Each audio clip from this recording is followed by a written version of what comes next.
Back to the daily grind, and shout out to the full-time patrons. Make sure to hit subscribe if you're new and hit thumbs up if you're not a baby back bagel biting bitch boy, cause you know what time it is. It's full time. MMA. And I don't know what the fuck I just watched from my boy David Caveman Rickels.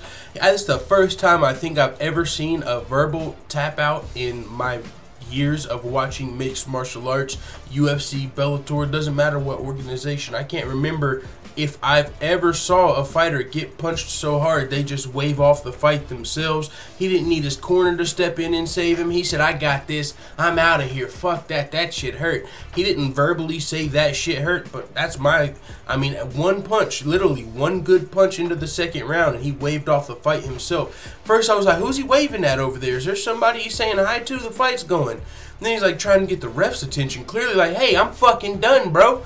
Get me out of here. David Rickels, I've never saw that in my life, so let me know what you guys thought about that in the comments. But this was, MVP is like Stephen Wonderboy Thompson low-key. This dude, how do you figure him out? If you weren't training with some karate master around the world, it's going to be really hard to figure out a fucking young, explosive karate fighter like MVP or, Wonderboy in his prime. Fighters like that. These karate fighters are really hard to figure out, especially if you're a striker.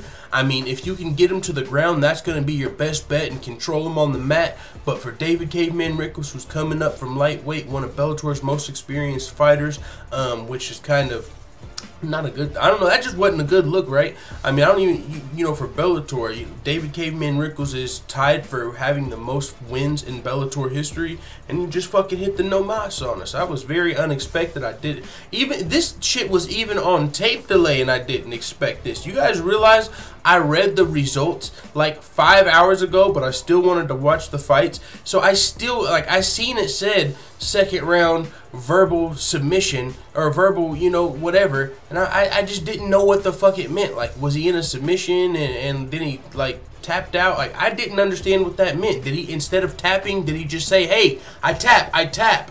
Nope. Then he got cracked with one good right, and he said, yo, no mas, dog. I'm literally out of here. That was baffling to me.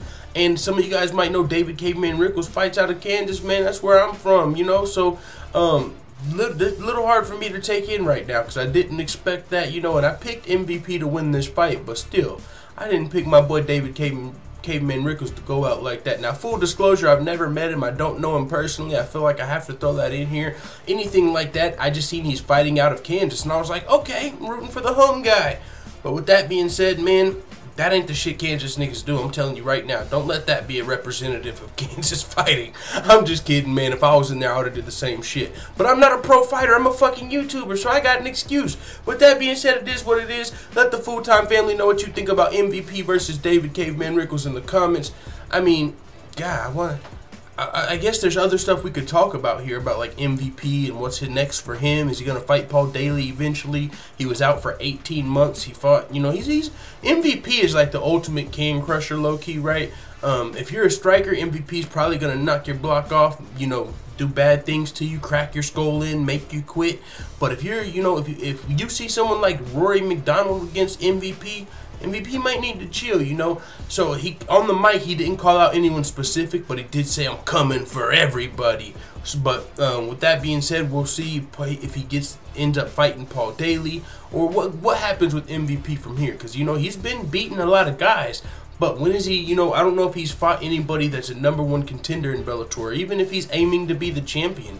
I haven't heard MVP really call out, for the belt, say, I want the title, anything like that. I think he's content just dancing around the octagon, fucking crushing cans, for the fans. Boom, boom, hit the little shimmy, and then the boom, crack a motherfucker like Anderson Silva style. Who knows, man? That's what MVP, that's what he's good at, though. One of the most exciting strikers in MMA. I'll tell you this, when I found out about MVP, I seen one of his highlights, and I was like, yo, I gotta go watch all of his fights. I went and watched all of his, even before he was fighting MMA. That's how exciting he is as a striker and stuff.